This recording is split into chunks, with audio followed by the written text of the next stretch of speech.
Hola a todos. El día de hoy mis compañeras Manuela Vicuña, Camila Rosales y yo, Robert Izquierdo, les compartiremos la relatoría del tema de evaluación de la conducta victimal, especialmente enfocada en personas que han vivido violencia sociopolítica. Una vez con esto quisiera empezar definiendo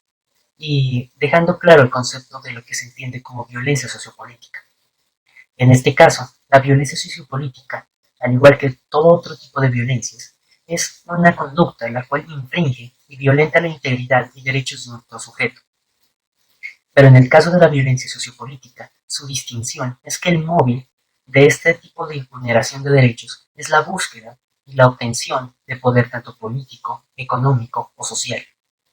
Este es el móvil que moviliza e instrumentaliza la violencia hacia las personas.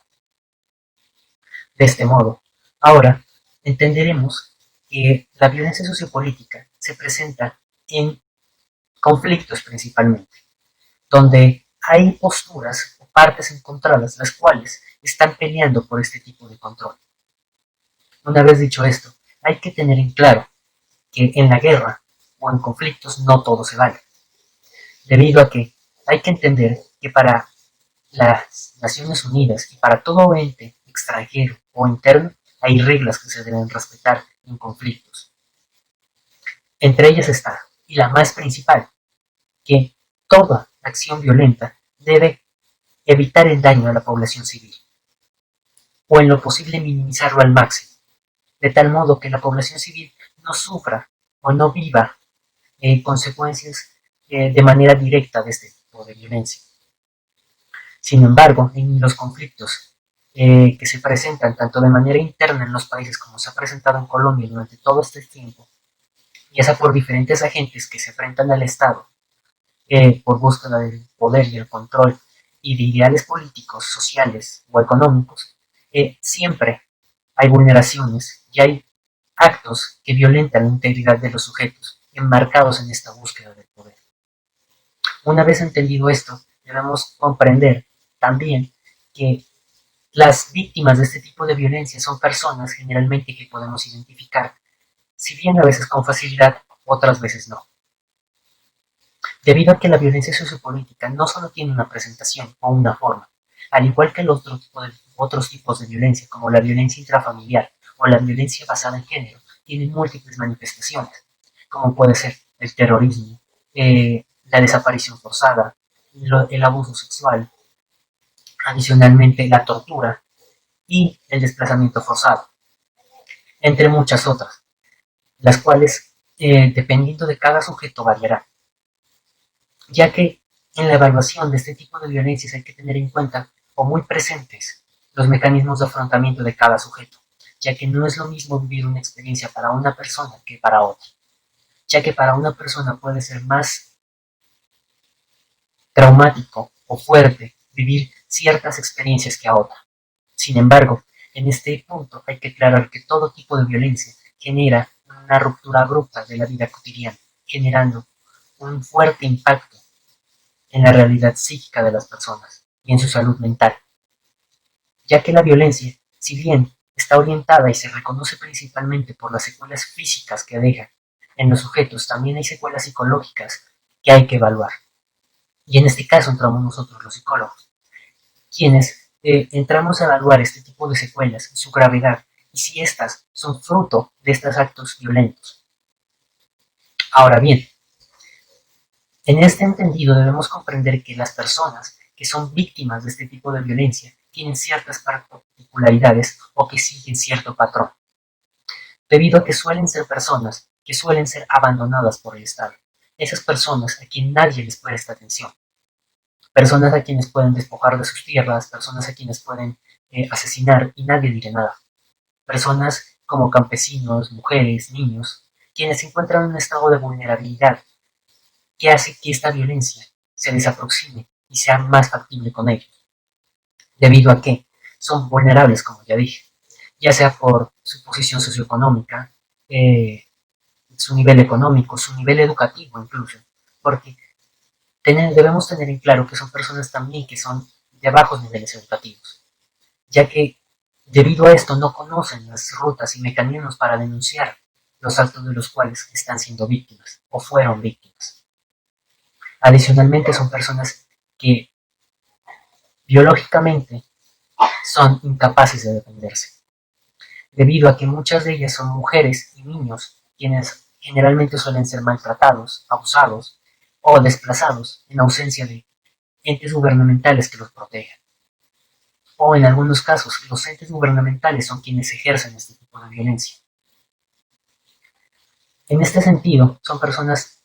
que también presentan una vulnerabilidad de muchos tipos. Ya mencioné dos, pero el tercero es el que nos compete, y es vulnerabilidad psicológica,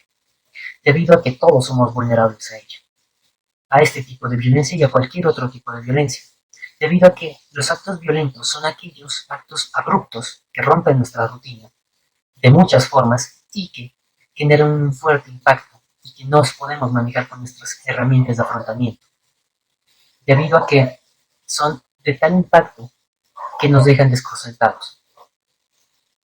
En este sentido, hay que poner un adicional a estas víctimas, y es que estas personas, nuestros sujetos, generalmente suelen ser víctimas debido a que están posicionados o están en un punto en el cual resulta de vital importancia y clave para estos bancos, y quien lo domine tendrá mayor dominio en esta disputa, ya sea por cualquier tipo de poder. En este sentido aparece la desaparición forzada, el desplazamiento, los cuales mueven o violentan los derechos de las personas debido a que ellas se encuentran posicionadas o ubicadas territorialmente en sitios que resultan de alta importancia para ellos, ya sea por nivel estratégico, productivo o demás. En este sentido, hay que comprender que adicionalmente estas personas se encuentran totalmente, por decirlo de alguna manera, desvalidas en su momento. Si comprendemos esto, podemos empezar a tener elementos identificatorios de víctimas de este tipo de violencia, ya que al igual que otro tipo de víctimas se encuentran en una situación de desventaja en el momento de la agresión en comparación con el victimario. Sin embargo, hay que tener en cuenta también que en estos eventos el victimario también puede ser el Estado, ya que la victimización no solamente se da en un primer momento, también se puede repetir, debido a que no brindan información oportuna o jugar con estas personas, haciéndolas ir de trámite en trámite, sin darles respuestas claras, también es un acto victimizante, del cual muchos entes gubernamentales suelen hacerlo. En este sentido, hay que tener en cuenta no solamente a la víctima directa, que es quien sufre la agresión, la violencia, o quien es víctima en primera instancia, sino también las víctimas indirectas, quienes generalmente suelen ser sus familiares y allegados, personas quienes al estar en contacto con esta persona y ver la afectación que tuvieron también se ven afectados. En este sentido, es bueno comprender que toda víctima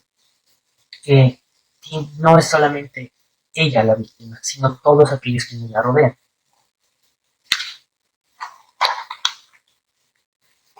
De este modo,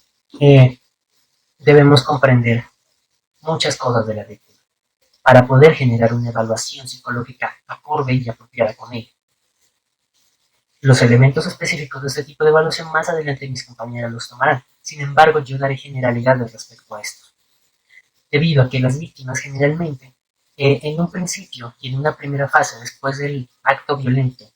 el cual irrumpió y genera sentimientos de indefensión e impotencia, empieza a generar ya secuelas y efectos psicológicos en las personas, tanto emocionales, psicológicos y de muchos otros tipos. En este entendido, comprendemos que, posterior a un acto victimizante, el sujeto queda en situación y en una sensación de inseguridad y de impotencia en muchos casos, debido a que se violentó la seguridad de él. Se siente indefenso y queda en un estado de letargamiento inicial, el famoso estado de shock. Posteriormente avanza a un estado en el cual reacciona de manera alterada o una crisis, como suele llamarse, donde entran sentimientos de ira, rabia, miedo, llanto, y posteriormente se presentan elementos que hacen que la persona viva recordando esta experiencia continuamente, de manera intrusiva. Es decir, no de manera voluntaria. De manera involuntaria, elementos de su entorno se enlazan con esta tipo de violencia y se genera una reacción en cadena, de tal modo que a veces un olor, una palabra, un simple color en algunos casos, puede generar el recuerdo de esto. Aquí hay que tener en claro muchas cosas. Entre ellas, la primera que todo, que la orientación hacia la cual va orientada la evaluación psicológica forense, en este caso, es a identificar qué tipo de secuelas generó este acto de victimización, en el sentido en que se busca establecer una causalidad entre el acto y las secuelas psicológicas que se encuentran en el sujeto, de modo que se pueda generar una restitución de sus derechos y un acto de justicia. Además, hay que comprender que cada sujeto es único, debido a sus elementos de personalidad, herramientas de afrontamiento y red de apoyo que son de vital importancia en este elemento, ya que no es lo mismo que una persona la cual está sola y no tiene una red de apoyo fuerte afronte estos actos de victimización, a otra persona la cual posea unas herramientas sociales que le ayudan a sobrellevar esto. Sin embargo, esto no es un atenuante ante el acto de que hubo una violentación de derechos y que ésta posteriormente debe ser reparada, ya que generó un daño. Y generalmente son daños que permanecen de por vida y que afectan varias áreas de ajuste: social, laboral, relacional, sexual en algunos casos, que hacen que el sujeto pierda calidad de vida. Y en ese sentido va orientada la evaluación de este tipo de víctimas, en que si bien su calidad de vida se vio afectada, se puede hacer una evaluación psicológica en la cual se establezca en qué medida fue afectada por este acto violento y generar una reparación a partir de esto, para que posteriormente con intervenciones ya de una rama eh, clínica de la psicología puedan regresar a su vida cotidiana. Si bien no como si nunca hubiera pasado, porque eso jamás va a suceder, sí con las capacidades de afrontar este problema y este acto y poder avanzar. Buenas tardes, compañeros. De mi parte, Camila Rosales, les voy a hablar sobre lo que viene siendo la evaluación psicológica dentro de las víctimas de violencia psicosocial. Como podemos ver, en esta parte nombramos que la evaluación psicológica se trata de maneja la valoración del tipo de daño psicológico existente en la víctima para orientar el tratamiento adecuado, la evaluación de lesiones psíquicas, la evaluación de secuelas emocionales y la determinación de los daños presentes para poder generar una reparación en la víctima. De esta forma, entonces, notamos como el objetivo de la evaluación psicológica, en primer lugar, es valorar el tipo y el nivel del daño psicológico que sufrió la víctima. Esto encaminándolo hacia dos partes. El primero en la reparación, ya que no a todas las personas la nueva valoración que van a hacer de su suceso les va a reparar como a otras. Y por otra parte, la del tratamiento. Manuela Vicuña explorará más a fondo esta situación, ya que no todas las víctimas manejan igual el suceso que vivieron, entonces no todos los diagnósticos van a ser iguales. También encontramos lo que viene siendo las lesiones psíquicas y las secuelas emocionales. Las lesiones psíquicas que implican un daño en el estilo de vida que lleva la persona, es decir, que no son permanentes, pero sí implican un cambio en el ritmo que llevaba en su vida, la normalidad de su vida antes del suceso y después del suceso. Por otra parte, también se encuentra lo que vienen siendo las secuelas emocionales. Estas ya tienen un carácter permanente y son de cierta forma llamadas como discapacidades generadas a partir del hecho que vivió la víctima, ya que pues al ser tan grande implica una ruptura y ciertos resquebrajamientos en la función de su psique. Por otra parte, tenemos que tomar en cuenta lo que es el Protocolo de Estambul, el cual es un conjunto de normativas y protocolos internacionalmente aprobados, guiados hacia el tratamiento que debe hacer el trato y el tratamiento que debe llevar una persona que ha sido víctima de violencia sociopolítica y colectiva. Este protocolo está centrado para tortura, para castigos y para tratamientos inhumanos que se sufren normalmente durante conflictos que se llevan al interior de un país. Como podemos ver, el protocolo de Estambul nos da ciertas pautas sobre cómo se debe llevar a cabo la entrevista. En primer lugar, nos muestra la explicación del procedimiento, que es decirle a la víctima cómo vamos a llevar a cabo la entrevista, que no está obligado a responder preguntas que lo hagan sentir muy incómodo, por qué se lleva a cabo la entrevista, quiénes somos nosotros, etc. En segundo lugar, los datos de la víctima, si es femenino, si es masculino, si pertenece a algún tipo de etnia, etc. La vida de la víctima antes del suceso traumante, que nos permite ver cómo se dio ese cambio en el estilo de vida de la víctima antes del suceso traumante. Después se encuentra el relato general de los hechos traumantes que nos dan un punto de vista, digamos, a grosso modo, de toda la situación que vivió la persona. Se encuentran los relatos de los datos específicos cuando ya se quiere indagar más sobre el hecho que vivió la persona, por ejemplo, lugares, fechas, si pasó, algunos detalles sobre las torturas que pudo haber vivido, etc. La información sobre las quejas psicológicas actuales que vienen siendo como los síntomas que presenta la persona y se puede determinar si fueron a partir de la vivencia que tuvo la persona o si fue un conjunto de este suceso más estrategias de afrontamiento que no estuvieron bien desarrolladas o, digamos, situaciones de la vida personal de la persona que pudieron empeorar la situación que vive. La vida actual del sujeto, que también nos permite ver el punto, cómo sería el antes y el después del hecho vivido. El historial médico y psiquiátrico, que nos ayudará a comprender un poco mejor cuál es el funcionamiento de la psique de la persona y por qué cómo reaccionó ante esta situación traumática, sobre cómo la está afrontando y sobre cómo a partir de eso puede mejorar su calidad de vida a futuro. También está el examen mental y la impresión clínica, que tiene un abordaje más de diagnóstico y a futuro ya se los explico mejor. Y también Manuela Vicuña. Por último está el cierre de la entrevista, que tiene que ser un poco más humano, digamos, porque es una situación fuerte para la persona y no podemos simplemente pretender que era una entrevista y ya. Tenemos que ser un poco humanos y aclararle que el objetivo de esta fue ayudarle, que vamos a tratar de ayudarle en todo momento y que de ninguna manera pues son datos públicos ni nada, sino que se le respetará su experiencia de vida. Estos también son los pasos que nos brinda el protocolo de Estambul para la entrevista que se debe llevar a cabo con víctimas colectivas, ya que si bien la violencia sociopolítica se presenta de forma subjetiva en cada persona, no se puede negar que muchas veces son grupos de personas, son pueblos los que sí son afectados, y no es lo mismo manejar a una víctima en individual que manejar a una víctima en un conjunto. Entonces, son medidas que se toman un poco diferenciales, pero de todas formas respetando la vivencia que cada uno de ellos tuvo, respetando también la cultura, cómo se vivió ese cambio en las estructuras sociales, en las estructuras de grupo. Es un poco respetar el suceso perturbador de cada persona de una forma subjetiva, pero viviendo en comunidad. También se nos muestra lo que son las víctimas individuales, que ya son personas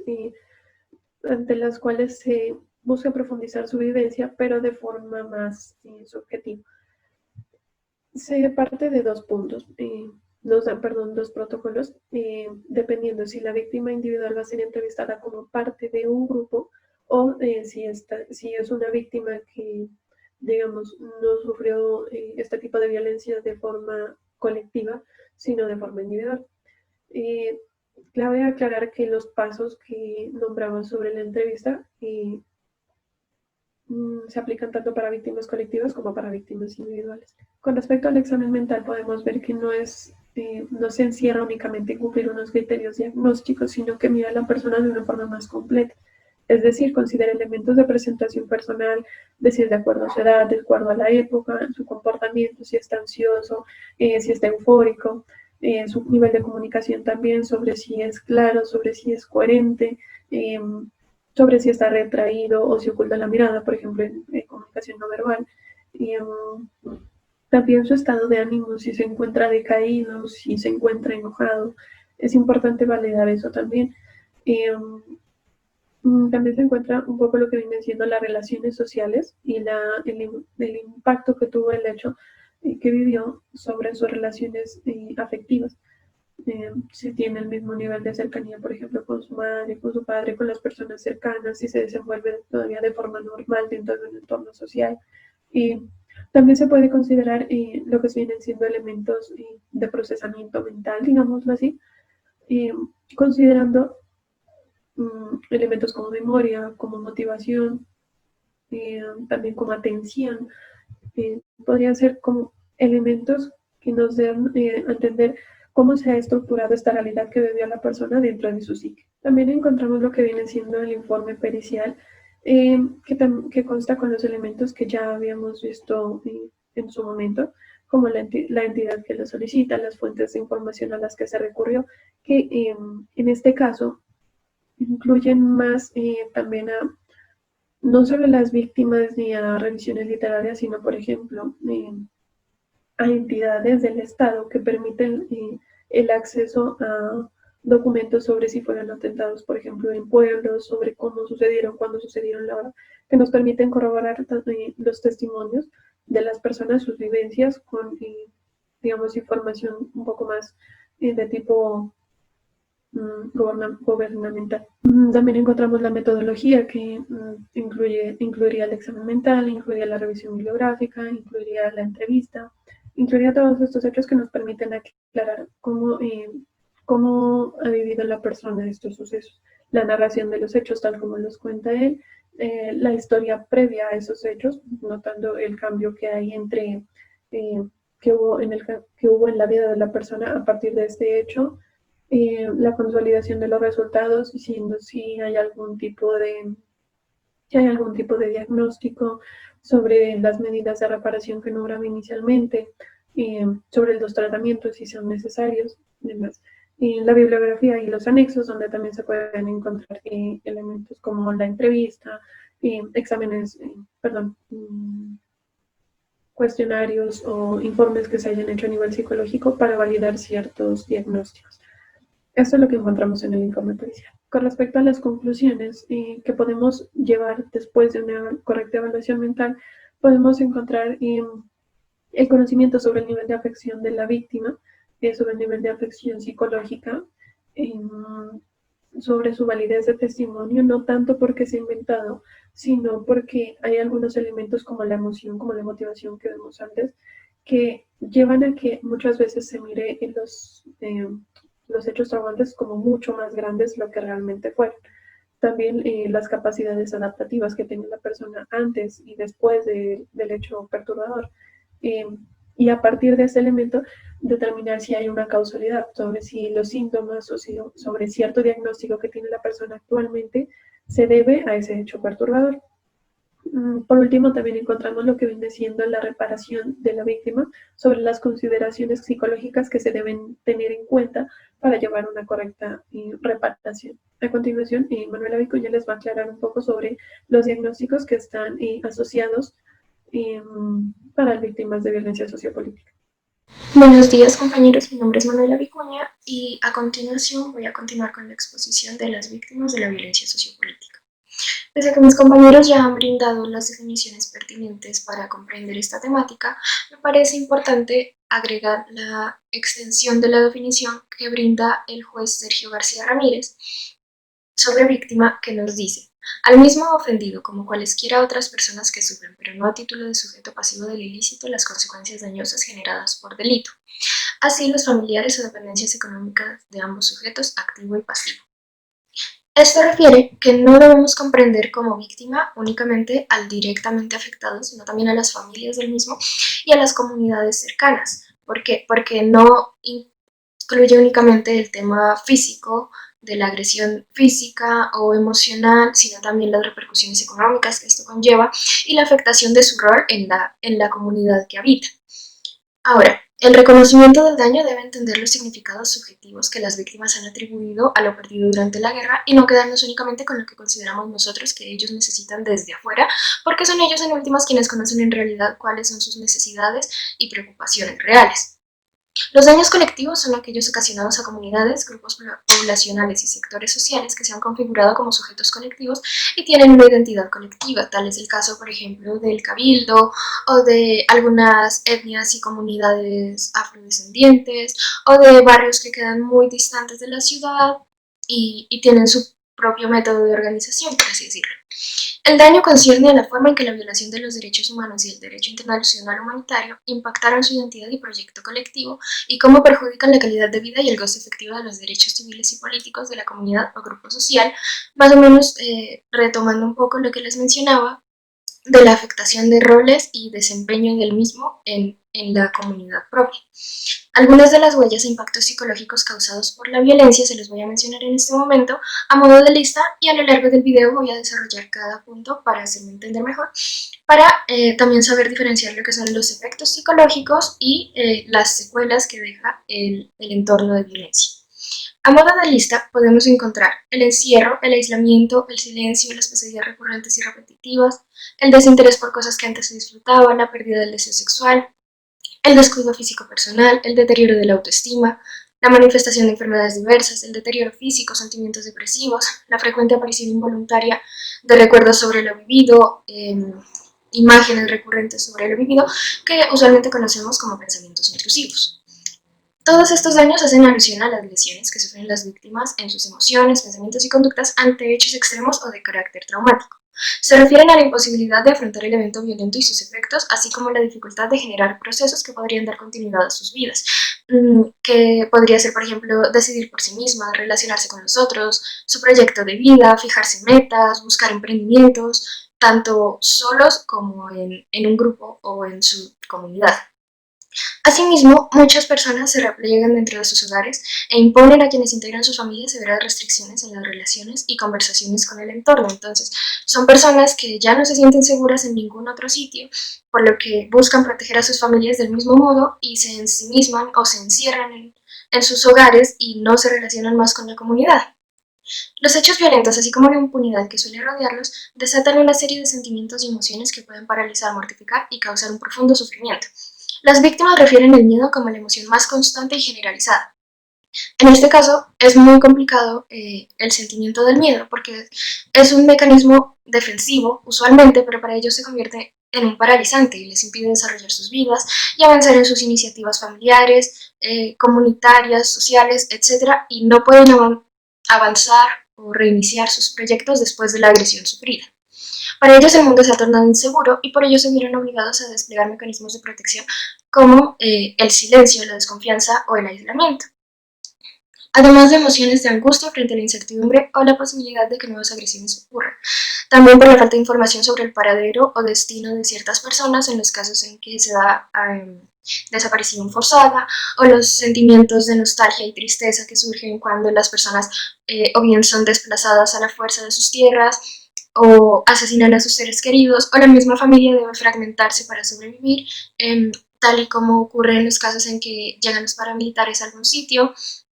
y sacan a la familia de su hogar, pero el padre del hogar estaba trabajando y se pierden y la familia ya no sabe qué ocurrió con el padre, no saben si está muerto, si aparecerá en otro sitio y la angustia crece al no saber si en realidad está muerto o no. Ahora, estas experiencias alteran también el sueño y la concentración y la atención en las actividades, generan pesadillas y las sintomatologías depresivas y somatizaciones, que en ocasiones provocan otros síntomas como desórdenes alimenticios, el consumo de bebidas alcohólicas, sustancias psicoactivas y mucha gente tiende a automedicarse en busca de detener aquello que no pueden tolerar de ese recuerdo o las emociones que no han logrado elaborar. Los relatos de las víctimas reflejan además la presencia frecuente de sentimientos profundos de odio y de rabia hacia sus agresores, porque en muchos casos la injusticia genera que no paguen por sus crímenes, además de el constante recuerdo de las humillaciones que sufrieron en ese momento. La presencia de sentimientos de culpa y vergüenza también mortifican la vida de las víctimas, tal y como ocurre con las mujeres que son víctimas de violencia sexual. Sienten que es su culpa por haberse arreglado de más o por no haberse tapado más. Los hombres sienten que fallan en su rol de padre o de hombre por no haber logrado proteger a su mujer. Los hijos sienten culpa porque quizás debieron haber hecho hecho caso a sus padres y si hubieran actuado de diferente modo las cosas no hubieran pasado. Pero en último se comprende que la culpa es únicamente un mecanismo que les da la ilusión de tener cierto control acerca de lo que pasó. Entonces termina convirtiéndose en un mecanismo de autodefensa, por así decirlo.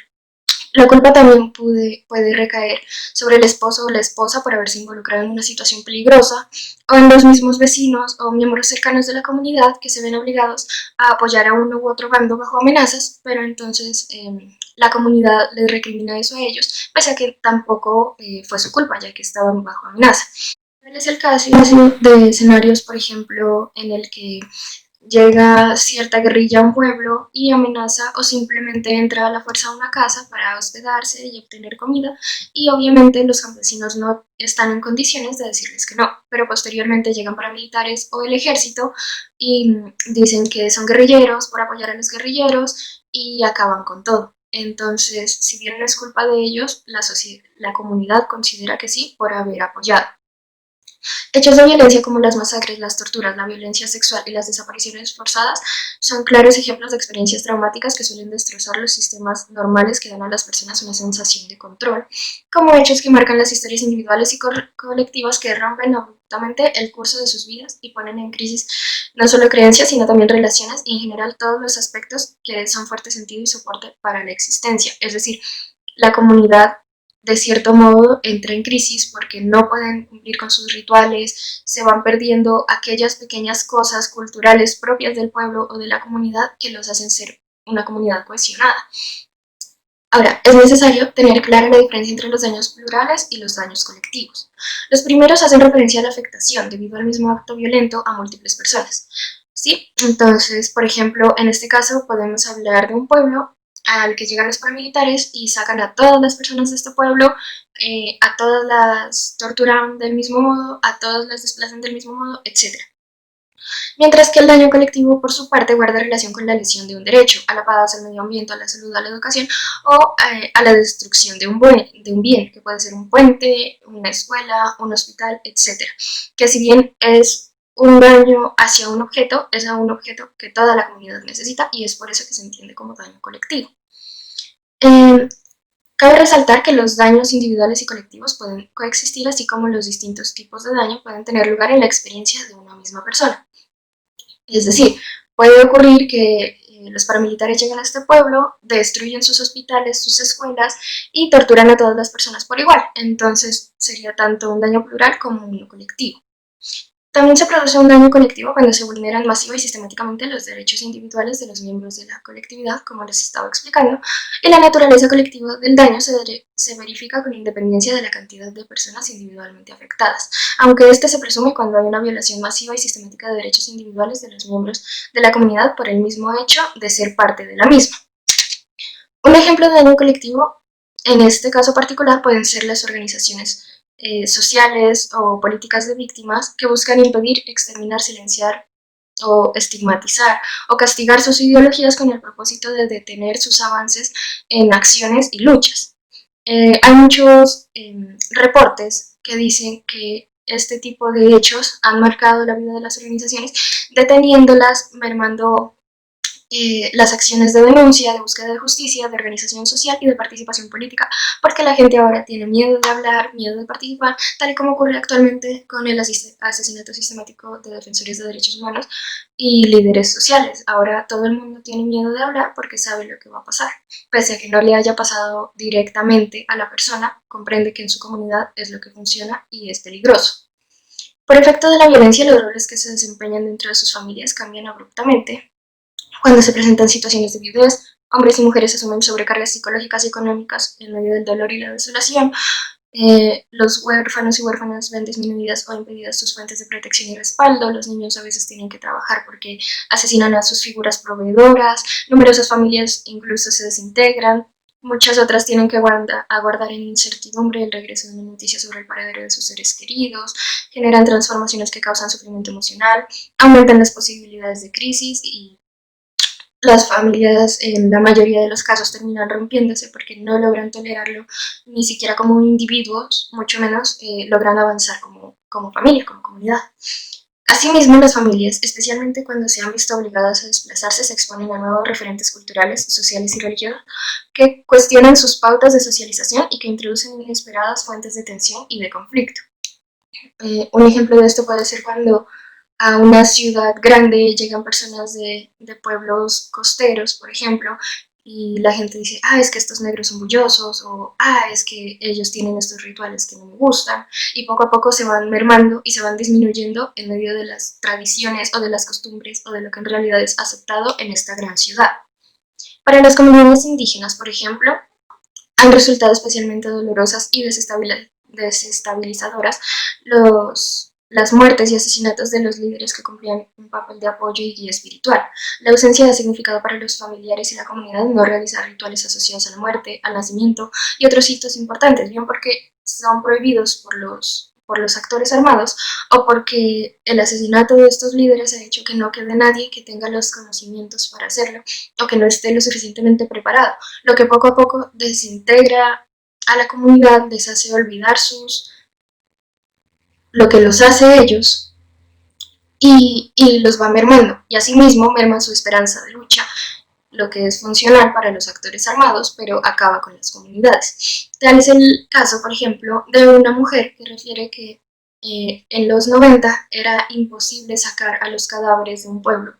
por lo que ella tuvo que sacar a su marido en una carreta encima de cubierto con plátanos, como suelen sacar a los puercos, y que lo más doloroso fue la denigración que sufrió el cuerpo de su marido en ese momento.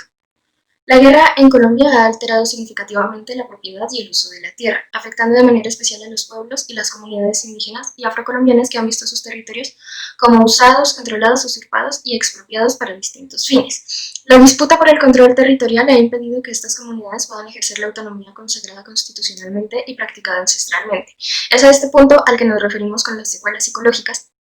que son aquellas que con el paso del tiempo van acabando con la apropiación y el conocimiento del propio ser, porque cada persona es sí misma a partir de su entorno y su cultura. Pero entonces, en estas personas son sacadas de sus tierras y por tanto van olvidando sus costumbres, como con el ejemplo previo de los indígenas, y van perdiendo sus valores, sus conocimientos y terminan en una confusión acerca de quiénes son ellos mismos. Bueno, eso es todo acerca de los efectos psicológicos de la exposición a la violencia y las secuelas. Espero haberme hecho entender. El tema de las secuelas comienza a partir de los daños generados a las comunidades y la pérdida de su identidad como tal. Y lo psicológico, todos los síntomas que les mencioné antes y la explicación de la manifestación de ellos de acuerdo con el hecho traumático sufrido. Para finalizar mi exposición, considero necesario hacer un breve recuento en una línea de tiempo acerca de la historia del conflicto armado en el país para comprender mejor todo el contexto de las víctimas del que les hemos estado hablando hasta el momento. Todo comienza en 1946 con la llegada de Mariano Ospina al poder, quien considera que la mejor forma de mantener a los liberales, que eran su oposición a raya, era brindándoles puestos de poder en los sitios de las ciudades más grandes e importantes. Sin embargo, deja de lado las pequeñas ciudades y los pueblos, y es en estos sitios donde los liberales no están de acuerdo con sus políticas y comienzan a armarse. Todo marcha bien o no hay unos enfrentamientos tan fuertes ni tan constantes hasta 1948, cuando asesinan a Gaitán, se da lo que conocemos como el Bogotazo y los liberales salen a las calles a tomarse el poder. Sin embargo, no lo consiguen y se mantienen constantes enfrentamientos armados entre las guerrillas liberales y los ejércitos conservadores hasta 1953 con la llegada de Rojas Pinilla al poder, quien decreta una ley de amnistía en la que obliga tanto a los liberales como a los conservadores a entregar sus armas. Posteriormente, en 1958, Rojas Pinilla abandona el puesto de presidente y se decreta un Frente Nacional, que es un acuerdo entre liberales y conservadores para repartirse el poder turnándolo cada 4 años. Sin embargo, existen muchas personas y muchos grupos que consideran que el Partido Liberal y el Partido Conservador no deben ser los únicos que existan, ni el sistema económico era el más funcional para el país, por lo que comienzan a agruparse como diferentes partidos y empiezan a formarse las guerrillas. En 1964 surgen tanto las FARC como el ELN en Marquetalia y Córdoba respectivamente. Para 1967 el Partido Comunista tiene un quiebre en el que, un quiebre por motivos ideológicos, en el que surgió una nueva guerrilla llamada el Ejército Popular de Liberación, o EPL, en Antioquia. Posteriormente, en 1974, se roban las elecciones que todos sabían que estaban ganadas por Rojas Pinilla y surge el M-19 como una guerrilla urbana a modo de protesta por la falta de veracidad en la democracia colombiana. Para 1997 se forman de manera ya oficial, aunque venían desde mucho tiempo antes, las Autodefensas Unidas de Colombia, es decir, los grupos paramilitares destinados en fachada a combatir a las guerrillas y a proteger a las personas, pero de fondo sus intereses eran más económicos que otra cosa y eran financiados por los grandes terratenientes para despojar a los pequeños campesinos de sus tierras y obtener más espacios para producir diferentes sustancias, alimentos, etc. Y en el 2012, Santos logra concretar un acuerdo de paz con las FARC, que para el momento era el grupo armado más grande, pero como todos sabemos es un acuerdo que no funcionó, principalmente porque no se dieron las garantías necesarias para los guerrilleros desmovilizados y comenzaron a asesinarlos, a desaparecerlos o simplemente dejarlos morir de hambre porque no tenían ellos los suficientes recursos para subsistir de manera legal, así que empezaron a formarse nuevamente las disidencias y actualmente hay muchas más muertes, tanto de disidentes como de soldados, como de personas civiles, como de líderes sociales, como de defensores de derechos humanos, a falta de esta terrible gestión realizada por el gobierno ante el acuerdo de paz, que podemos afirmar en últimas que no funcionó. Y este sería como el resumen de la historia de la violencia armada en Colombia. Y nada, muchas gracias por escucharnos y a continuación mi compañera, en base a esto, va a explicar algunas leyes que han surgido. Gracias. Bueno, compañeros, ya tomando en cuenta lo que viene siendo el marco colombiano, vamos a hablar de la Ley de Víctimas y Restitución de Tierras, que es la Ley 1448 del 2011. Con respecto al objetivo de la Ley de Víctimas, la consideramos como una ley que busca proteger a las víctimas mediante medidas judiciales, administrativas, sociales y económicas. Es decir, lo que busca, además de reparar a la víctima por este sufrimiento, es protegerla y evitar que se revictimice. Aquí podemos ver una pequeña definición sobre quiénes son reconocidos como víctimas en Colombia. Es decir, reconoce a un grupo de personas o personas vulneradas en su dignidad o de forma física o de forma psicológica en el marco del conflicto interno en Colombia. Como podemos ver, se reconoce como víctima toda aquella persona que se haya encontrado en el fuego, digamos, entre los enfrentamientos entre el ejército, entre el ELN, entre las FARC, entre los paramilitares, grupos al margen de la ley. Además, también se consideran como víctimas los familiares, las parejas, no reconocidos como parejas, sino las personas compañía permanente de la persona. Como nos damos cuenta, desde el 85 hasta la fecha actual, hay un marco bastante largo sobre para que se presenten diferentes hechos, dentro de los cuales una persona se puede reconocer como víctima. A mi derecha les muestro una lista sobre todas las situaciones en las cuales se pudo haber encontrado esta persona y dentro de las cuales, si se encontraba, puede ser considerada como víctima. Aparte de reconocer los derechos con los que nacen por ser colombianos, el Estado garantiza a través de esta ley los derechos que aparecen aquí a mi lado derecho. El primero de ellos es el derecho a la verdad, justicia y reparación integral, donde se reconoce que las víctimas tienen derecho a saber qué les pasó a esos familiares, a esos amigos, a esas personas desaparecidas y a tener justicia sobre estos hechos, además de tener una reparación integral, ya que el suceso representa un antes y un después para la vida de estas personas. También tiene derecho a solicitar y recibir atención humanitaria, ya que en el estado de vulnerabilidad en el que se encuentran es deber del Estado brindar por su bienestar. También tienen derecho a participar en la formulación, implementación y seguimiento de la política pública de prevención, atención y reparación integral. Esta política está encaminada a las víctimas y es por esto que ellas, siendo las partes principales en este acuerdo, necesitan hacer parte. no se podría hacer un acuerdo sin saber qué es lo que ellas necesitan. Así que ellos juegan un papel fundamental en esta ley y en estas políticas públicas.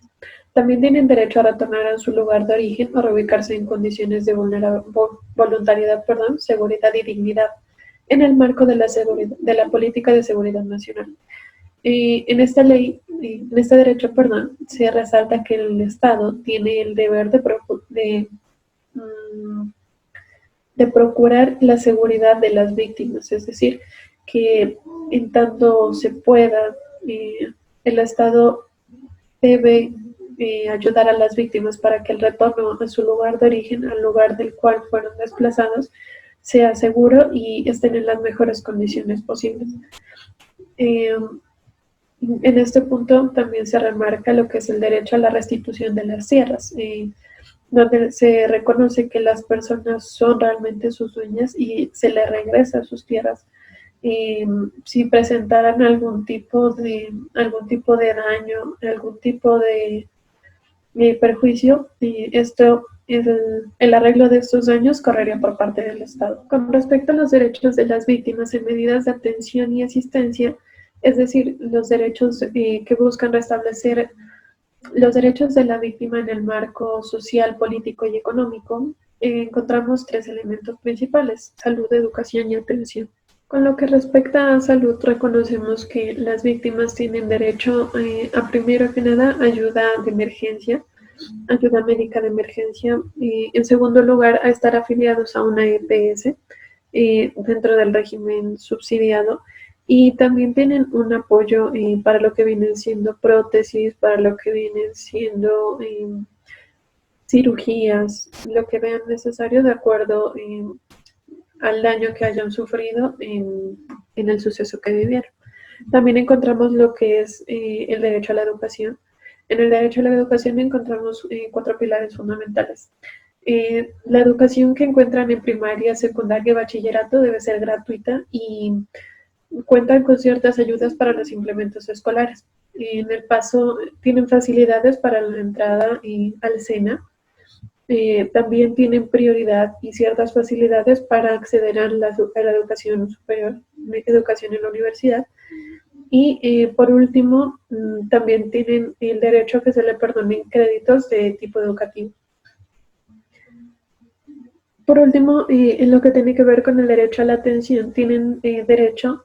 a una asesoría, información, orientación y acompañamiento, tanto de tipo jurídico como de tipo psicosocial. De tipo jurídico por todos los trámites que tienen que hacer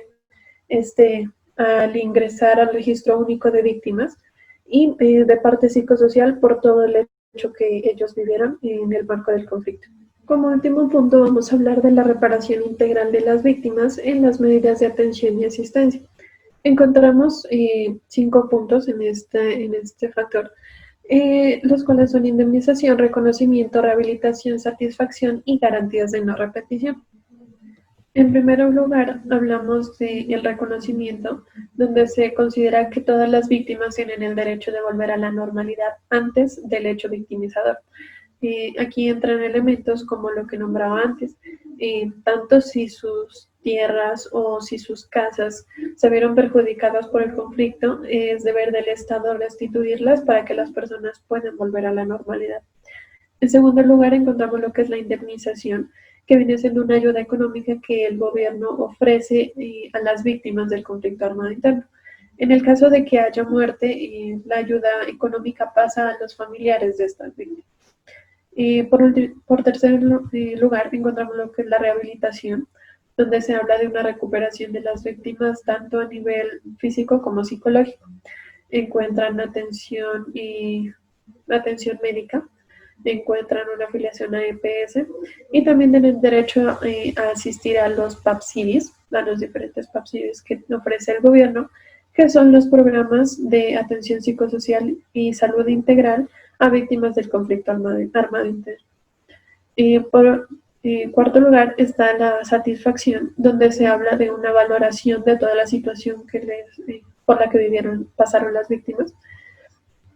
donde, digamos, se reconoce el dolor por el que pasaron, se reconocen sus pérdidas